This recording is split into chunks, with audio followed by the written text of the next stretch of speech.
Hello, and welcome back to another episode of IG's Trading the Markets podcast. Today, I'm joined by Justin McQueen, strategist at dailyfx.com, and we're going to be talking all things stagflation. It's likely that most listeners will have an idea of what this means, given it has been the talk of the markets for the few months now, but it's essentially described as a combination of stagnant growth and persistent inflation. Justin, first of all, let's talk about the specific definition of inflation because one of the key metrics to define stagflation is high unemployment. And that isn't necessarily the case we've seen in most developed economies at the moment. In fact, we have seen unemployment dropping steadily in the last few months. Does this diminish the threat of stagflation for central banks, the fact that we're not seeing that persistent high unemployment, or is that to come further down the line? Well, I think in terms of the high unemployment, I think ultimately it is a tricky sort of definition. Of course, by definition, higher unemployment. However, the labour market does tend to be the laggard in terms of in terms of suggesting a turnaround, like we've seen in terms of more fast-term economic metrics. We've started to see signs that growth is slowing. However, the way that filters through to the labour market tends to be very slow. So, for example, you'll start to see a slowdown in hiring before you end up seeing layoffs. And historically, we've tended to see near enough cycle low unemployment rates just before a recession. So that using that as an indicator to signal stagflation is always a bit of a tricky one, given how slow it does take to turn before people realize that we are in a stagflationary environment. Great. Now let's focus a little bit more in the UK because the UK currently combines, worst parts of the economic outlook from the US and the Eurozone economies together, because we've got consumer spending is powered by rampant inflation, and then we've got labor market suffering by intense shortages in human capital. What policy tools can the Bank of England employ to reduce the impact on the economy? Well, I think in terms of the tools they've used currently, of course, mainly using the bank rate, raising the bank rate from 0.1% all the way to 1% as of last week. Now they do find themselves in a tricky situation. I think going forward, it's only going to be a case of maybe one to two more rate rises, which is significantly below their market pricing, which still goes for another 100 basis points worth of tightening from the Bank of England by the end of the year, which to me is quite aggressive. And subsequently, that does leave the pound exposed to a further dovish repricing. But given the scenario, this trade-off between high inflation, of course, at their most recent monetary policy report, they forecast inflation at 10% by the end of the year, given an expectation of another off-gem price rise. And also at the same time, they see growth contracting at the back end of this year as well. So again, it is a very tight rope that they are walking. And for now, maybe a case of just one to two more rate rises, and then they'll have to pause and maybe use their other policy tools like the asset sales or their gilts. But that will probably be something in the background, not necessarily something that impacts the economy. But I think there will also be a case looking further down the line for perhaps a policy response on the fiscal side from Rishi Sunak. Yeah, and you were talking there just a second ago about inflation hitting those expectations. Some market participants, some economists predicting inflation to hit 10% as soon as this past month, as April and May. And it's, I think, something that took a lot of investors and market participants by surprise in the latest meeting was potentially the aggressiveness of some of those central bank members, some of those MPC members in their splitting of the votes, because we did see three dissidents wanting a higher interest rate rise than the one that's predicted by markets. And you were talking there potentially one or two more rate hikes before they press the pause button. How do you think these, the way the split vote went in the last meeting, how do you think that's going to impact markets anticipating the next few meetings going forward? Are we potentially going to see a little bit more bullishness in the pound on the back of that? Well, I suppose in terms of the decision itself, of course, initially it was seemingly hawkish given three MPC members voting for a 50 basis point hike. But I think in terms of that statement that accompanied the decision, I think it looked very bleak in terms of the outlook. And particularly that focus on the growth outlook looking very subdued. And also at the same time, I'd also point out that some of the members, such as Saunders, has been a hawkish dissenter, will be leaving his post in August. So that'll be one hawk off that table. And also, interestingly, that with regards to their forward guidance, it did state that two members didn't agree with the forward guidance that further tightening may be appropriate in the coming months. So for me, going forward, we perhaps might actually see some voters looking to maintain the bank rate at 1%. And if I were to hazard a guess at who that would probably be either Cunliffe and maybe Ten Roro as well. So again, going forward, I think it's only going to be a case of one to two more. I do think that there will be a continued dovish repricing on the back of the rate outlook going forward.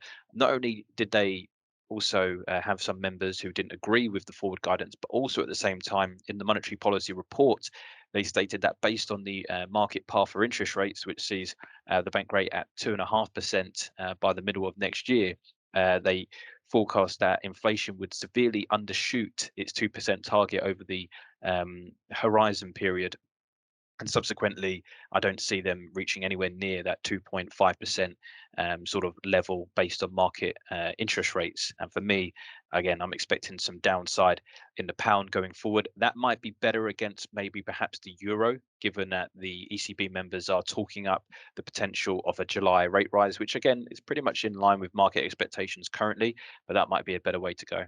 Yeah, and let's stick talking specifically about trading here, and let's talk about cable a little bit more because you were talking there potentially markets pricing in that dovish meetings coming from the Bank of England, setting aside those three dissidents that we saw and focusing more on the press conference and the conclusions coming out of the meeting that the economic outlook is a bit bleak in the next few months. But does that set the stage potentially for a hawkish surprise? I mean, I know we're not expecting the voting in terms of the interest rate to change much, but considering where the pound is trading at the moment against the US dollar, I mean, it's been declining steadily since the beginning of the year.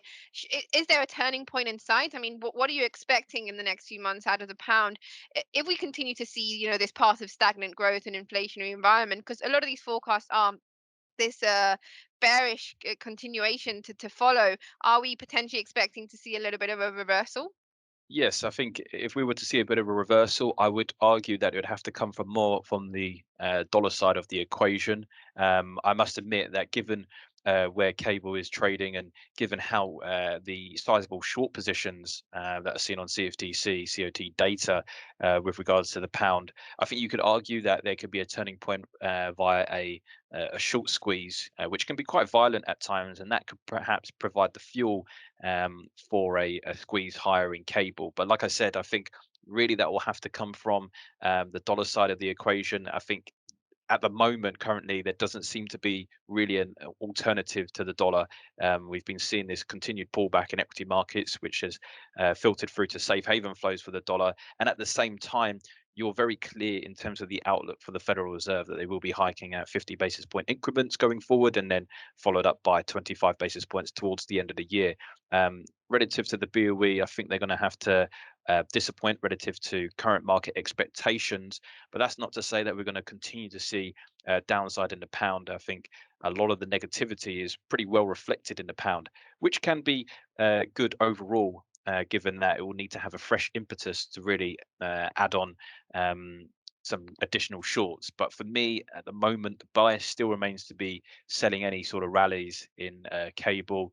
And up until the point we start to see a bit of a turn of events, maybe data in the US starting to weaken a bit, then perhaps that might be the time to look for a bit of a short squeeze for cable. And just to finish it off, let's talk a little bit about the stock market because the FTSE 100 really outperforming in the last few months, over a year now, during this growth in the stock boom that we've seen. The growth stocks have really been performing. The FTSE obviously has most of its value stocks within it. These companies, they have solid earnings, they have attracted dividends, and when we've seen all these growth stocks outperforming, they have been overlooked by the market. People looking for higher returns. Now, is this the time for the FTSE to shine? I mean, we know it's been performing a little better than its mainland Europe peers in recent weeks during this sell-off that we've seen. What are you seeing in terms of the stock market in the UK? How are people meant to trade this stagflationary environment? Well, I think given the unique environment and given the sizable repricing in tighter monetary policy globally, I think that's benefited the FTSE 100 a lot relative to its counterparts, given the lack of tech stocks, which, of course, like you mentioned, with regards to the growth stocks, they have been over the past decade really the go-to stocks. Obviously, this year a very rough start, particularly the Nasdaq 100, which has made the FTSE 100 look a lot more attractive, but also at the same time in these sort of stagflationary environments when you tend to see commodities, materials, agriculture stocks perform relatively well. Well, in terms of the FTSE 100, a higher weighting of that benchmark is the likes of some of the material names, the energy names, and so therefore it's held up relatively well. Not to mention as well the fact that we've seen the pound come under a significant amount of selling pressure, and given that three-fourths of the index is denominated in foreign currency, then when they repatriate those earnings on the back of a softer pound, then they rise in value. So subsequently, that's managed to somewhat shield some of the downside that we started to see in recent sessions. But I think going forward, perhaps maybe given some of the move that we've seen in US equities, maybe we might start to see that outperformance from the FTSE 100 relative to, say, the S&P 500, maybe start to narrow going forward. Should we start to see a bit more of a stable environment, and perhaps also we start to see a bit of a pullback in global bond yields, and that would bode well more so for the likes of the tech sector, Nasdaq 100, the S&P 500 relative to the FTSE 100. So for now, we've seen that outperformance, but can it continue? I think we're going to start to see a bit of a narrowing of that outperformance. Well, thank you very much, Justin, for joining me on IG's Trading the Markets podcast.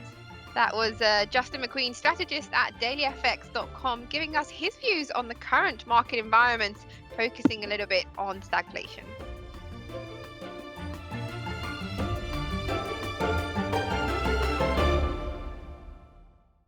For more videos from us here at IGTV, join us on Twitter at IGCom, Instagram, and subscribe to our YouTube channel.